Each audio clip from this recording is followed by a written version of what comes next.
Hello and welcome to Euronews Tonight. I'm Miriam Zaidi. Here are our top stories. Belgium records first case in Europe of new COVID variant B11529. That sounded alarm bells internationally. The EU recommends that member states suspend all travel from southern Africa. President Macron accuses Boris Johnson of not being serious over the Prime Minister's tweet about solutions to the migrant crisis. France tells the UK it's no longer invited to Sunday's summit on the issue. Belarusian President Alexander Lukashenko tells migrants at the Polish border he won't force them to return home. And just in time for the weekend, we'll take a look at the new film releases, The House of Gucci and the new Beatles documentary in Talking Culture.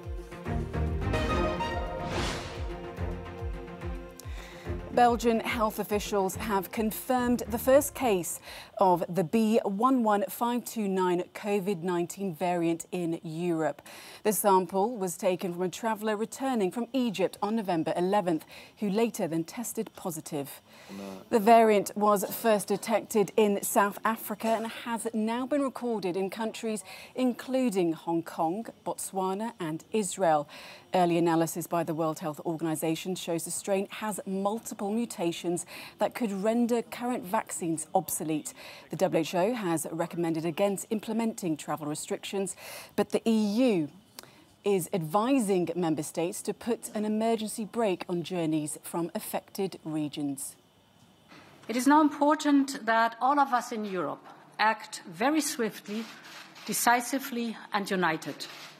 The European Commission has today proposed to member states to activate the emergency brake on travel from countries in southern Africa and other countries affected to limit the spread of the new variant. All air travel to these countries should be suspended. They should be suspended until we have a clear understanding about the danger posed by this new variant. And travellers returning from this region should respect strict quarantine rules.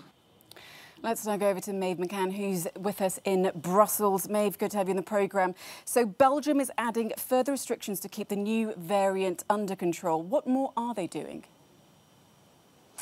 Absolutely. Good evening. Well, Belgium's heading into a 3-week lockdown, but it's a rather light lockdown and it's hitting one sector particularly. That's the hospitality and nightlife scene. We can take a listen now to Alexander De Croo, that's the Belgian Prime Minister, breaking the bad news down to the sector earlier in a press conference. Unfortunately, discotheques and dance halls will have to close their doors again. And I fully understand that this is a harsh message after the solution that we thought we had found last week. We know that it's a very, very negative message. But we really want to avoid too many people being too close to each other today. There will also be an 11 p.m. closing time for night shops. Now, pubs and restaurants are breathing a sigh of relief because they can stay open, but only until 11 p.m. Only 6 people can occupy a table and people are only allowed into restaurants if they have a COVID-safe pass. Now, justifying these measures, Alexander De Croo said earlier that the situation regarding COVID-19 in Belgium was worse than the worst-case scenario. He said it's not even COVID-19 anymore, but rather COVID-21 because it's 3 times more infectious and 3 times more dangerous than COVID-19 ever was. And Maeve, EU is telling member states to stop air travel from southern Africa, but already we do have this one confirmed case in Belgium. So is it really enough to contain the spread of this variant? No, it's not enough. I mean, as we've seen from the outset for almost 2 years now since the pandemic began, is policymakers are always a couple of steps behind the COVID-19 and all these new variants, just getting to know human beings. And what we've learnt as well about the case of the young woman who was in Egypt 2 weeks ago on holidays is the variant was only detected on the 22nd of November, which means the variant is already probably spreading like wildfire here in Belgium. But according to Mark van Rans, that's a chief commentator here on all things related to COVID-19 and a virologist, he said today that he was pleased to see this reaction coming today from the European Commission Commission and from EU member states suspending flights to South Africa and making sure that all those coming in would very much have to go into quarantine. He said that policymakers have very much learnt a lesson from the pandemic, and he hopes that they will follow suit with more measures soon. Well, let's hope that they do. Thanks, Maeve. Our correspondent Maeve in Brussels. Well, now for more analysis of this new COVID variant, I'm joined by Professor Lawrence Young. He's a biologist and Professor of Molecular Oncology at the University of Warwick. Professor, thanks so much for joining us on Euronews tonight. Now, the UK Health Minister has called this new variant a serious risk to public health. How worried should we be about B11529 in your opinion? Well, we still don't know enough. Actually, we know from looking at the genome of the virus that it's got some changes that we've seen before, but it's got more changes than we've ever seen before, all in one virus. And knowing a little bit about what those changes mean in terms of transmissibility and the likelihood that this might result in some escape from the immune protection that we get from vaccines is a concern. But most of this is speculation at the moment, so we need to keep a close eye on the numbers. We can see them increasing quite rapidly in certain regions of South Africa. And as your reporters just said, we know that one of the problems with these viruses is once they're out there, they spread very rapidly. And so whilst border controls and cautions are important, the virus is likely to be already in a number of countries across Europe and across the world. Right, and now the WHO, they've been cautious in their approach, but the EU and the UK, we see that they're moving to halt all travel between Southern Africa. But is this really enough, given that we've had this first case now identified in Europe? I think what we're doing here is just attempting to delay the inevitable. The inevitable is that this virus will be around the world very quickly.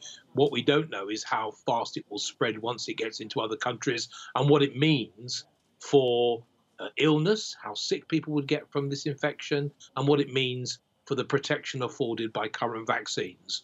It is unlikely that even this extreme variant will be able to completely get round all of the vaccine protection, but we don't know yet, and that's what's needed to be studied. It is a precautious approach, and I think what we've learned about this virus is it is important to go in early, go in hard, and given the current state of COVID across Europe, which is already very serious, it's important that we keep an eye on other variants that are popping up.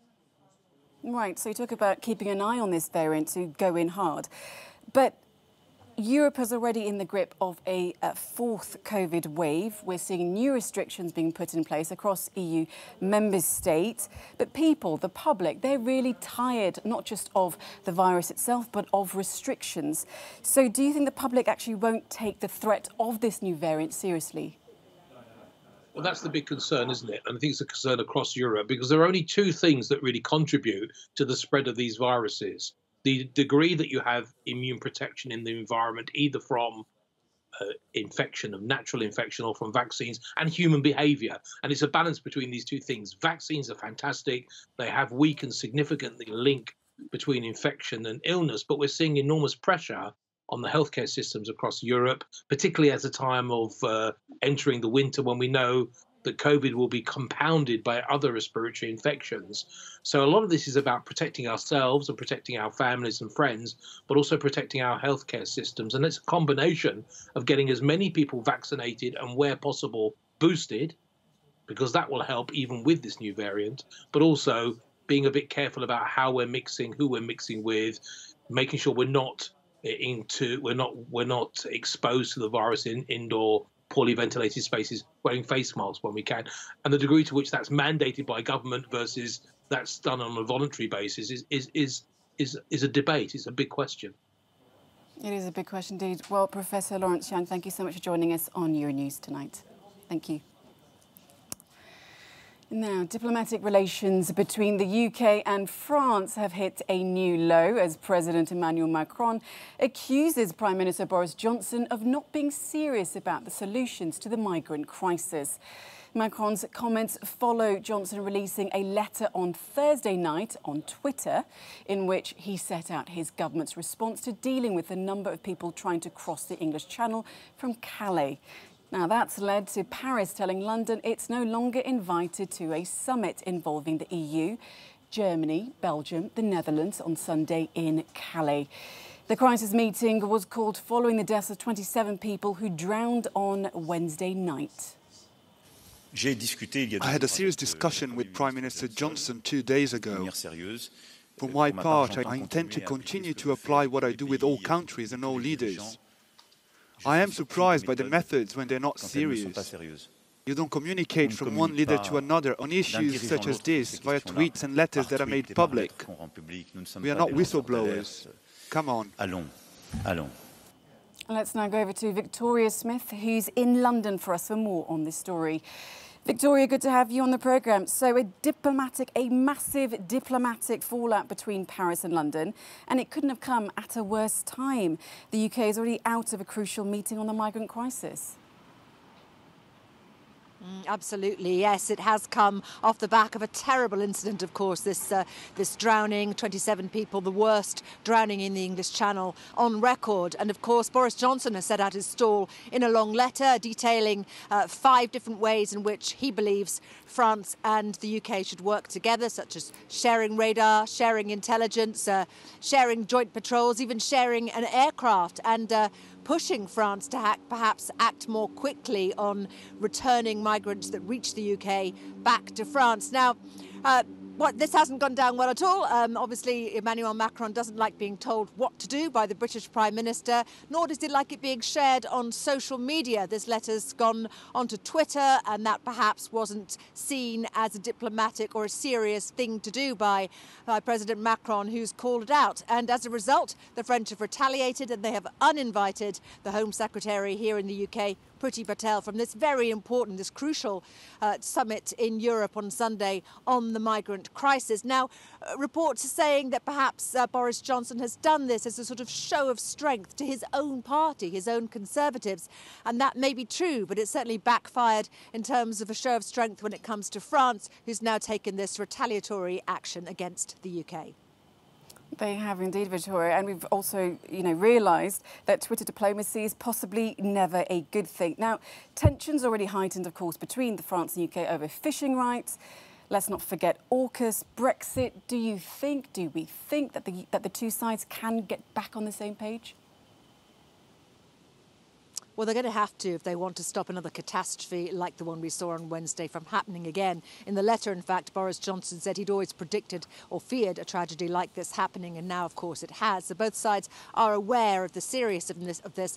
But as you correctly say, Mariam, we've got the whole sort of dismal background of Brexit, souring relations, the fact that Britain, the US, Australia signed this submarine pact excluding France from it. The French fishermen have gone on strike, or they're certainly launching a day of action because of the ongoing fishing wars between Britain and France, and other serious problems as well since Brexit. And now, of course, this migrant crisis, when Britain no longer being part of the EU, it has to go about negotiating with countries in Europe separately in a different way, and that makes relations with France even more difficult. But it's clear, as you say, that the two sides are going to have to come together over all these issues, fishing rights, nuclear submarines, and now, of course, the migrants as well. Because the migrants continue to come, Mariam. They're still crossing. They're trying to get ahead of this bad weather window we've got coming this weekend.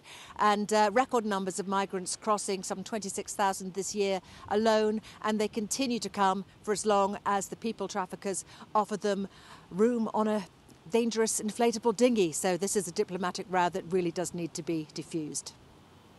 Really does need to be diffused. Thanks, Victoria. Welcome back to the programme. Now, the president of Belarus, Alexander Lukashenko, has told migrants at the Polish border that he will not force them to return home. Matthew in the Cube has more. Indeed, Mariam, this was President Lukashenko's first visit to the border since the crisis erupted 3 weeks ago. Hundreds of people, mostly from the Middle East, have been trapped between Poland and Belarus while trying to enter the European Union. EU countries Latvia, Lithuania and Poland have all accused Belarusian President Lukashenko of luring these migrants to his country with the promise of helping them reach the West. The EU have accused Lukashenko of waging a hybrid war, facilitating illegal migration, they say, to try and destabilise the bloc in retaliation against EU sanctions. But today, Lukashenko has once again called on the West, countries like Germany, to take these migrants in. He made a stage visit here to the village of Brugy, where he met migrants at a makeshift detention centre. In images published by Belarusian state media, Lukashenko can be seen being applauded as he arrived while he inspects the conditions where these migrants are being kept. Lukashenko telling the crowds that he would not force anyone to get on a flight back to their home country if they did not want to, promising those who would stay that he would give them food and clothing. Although hundreds of people have returned to northern Iraq from Belarus this week, it's estimated that still 2,000 people remain at the border. And although that number has decreased, Warsaw, for one, says that the situation has not changed. They say instead Lukashenko is merely changing his tactics while still brainwashing these migrants. On Thursday, the Polish border guard reported that around 217 people had tried to force their way once again through the border, also reporting that at a detention centre, some migrants had caused a riot and damaged an amount of equipment. But this week we've also seen increasing humanitarian concern for those people who are trapped at the border, the men, women and children. Human Rights Watch accusing both Poland and Belarus of, quote, serious abuses. They say that while Belarus may have started this crisis, Poland has aggravated the situation with these violent pushbacks and not allowing humanitarian aid to reach those people who need it. Marianne. Thanks, Matthew. Well, now it's time for some talking culture. They were arguably the most iconic band of the 1960s, and now fans of the Beatles can finally watch never-before-seen footage showing the creation of some of their most famous hits, as the Fly on the Wall documentary by Peter Jackson has just been released. We'll be taking a look at it in a moment, but let's first discuss the newly released The House of Gucci, which of course features Lady Gaga herself. And let's bring in Andrea Brulito. Andrea, thanks so much for joining me on the programme. So House of Gucci, it's one that I definitely would love to watch, but the reviews are sort of hit and miss on it. So is it beautifully bad or beautifully good? Say good. I would love to, but I'm going to sit on the fence and I'm going to say it's a bit of both. It's being described as a soap opera, as ridiculous but totally engrossing. Showing tackiness can be an art is one thing I read. But it's also true that just because the characters are over the top, the film portraying them not necessarily so. It's an accomplished story showing how power works both in a business empire and within a family. So Lady Gaga, as you said, Mariam, she plays Patrizia Reggiani, who pays a hitman to murder her husband Maurizio Gucci, played by Adam Driver. Critics are really praising her star power, and I suppose this is no surprise to anyone who's, seen her on screen. And there's even talk of an Oscar, but I guess it would be fair to say that while perhaps the first half hour is a joy, the following 2 hours, maybe less so. Oh dear. OK, well, another thing, you mentioned Lady Gaga. I mean, obviously, she's a massive superstar, as you mentioned. Now, she's had to learn an Italian accent for this role, and there's been a lot of talk about this Italian accent. Tell us more about it. Well, yeah, ever since the trailer came out in July, critics have been sniping about this, and the voice coach for Salma Hayek has said that Lady Gaga's accent sounded more Russian than Italian, which is ironic, as Gaga actually has Italian ancestry. Now, Lady Gaga herself has said, rubbish. She spoke apparently in a northern Italian accent for 9 months. Even when the cameras weren't rolling, she apparently never broke character. And she actually said that this kind of method acting really took its toll, sort of psychologically, because she was either always in character on set performing or always in character off set. Well, yeah, a lot has been made of this so-called Russian, or is it not Russian, accent. Let's move on now to the Beatles. Now, Peter Jackson's love letter to the Beatles, Get Back, has been released this week also. Is there anything more we can learn about this Fab Four? You would have thought no, and I think to a degree, factually, no. But it puts a different slant on the story. It sort of upends to a degree the impression that the Beatles were at each other's throats and it was really falling apart. They're still a close-knit group. You see this, you see there's lots of love, there's lots of affection as they're kind of, horsing around together. Although they are clearly under pressure, they are struggling, and of course they did split up a few months later. There are some great moments, the birth of Get Back. There's a moment when Lennon and McCartney kind of lock eyes as they harmonise on Two of Us, and there's the full 42 minutes of the rooftop Apple concert, which is obviously magnificent. So it's very long. I mean, but some critics are saying that, there's amongst all the quirks and the pleasures and the boredom and the thrills, it's not like we're just watching the creation of an album, we're actually living it too. Thanks, Andrea. Well, it definitely sounds a bit of a marathon of a movie, but one to watch? I think so, yes. Let's hope it is. OK, well, we're going to take a short break, but coming up, why a mountain of halloumi is causing problems for Cyprus. Find out what the solution is after the break. Welcome back to Euronews Tonight. Now, lovers of the Mediterranean cheese halloumi could be in for a treat. Cyprus is mobilising its embassies around the world in a bid to sell 6 million kilograms of it. But there's a catch, as Louise Miner reports. 6 million kilograms of halloumi cheese is stuck in Cyprus. Demand for the salty food dropped because of the COVID-19 pandemic. Now the Cypriot government is trying to find buyers outside the European Union to help producers sell their stock of the traditional savoury delight. Unfortunately, prices would drop if it was sold inside the bloc because it was made before October the 1st. Last April, the EU registered halloumi as a protected designation of origin, and anything made before October the 1st this year won't be able to carry the PDO brand, so would have to be sold at a cheaper rate. So only the cheese made after October the 1st will be sold within the EU, therefore keeping the same price.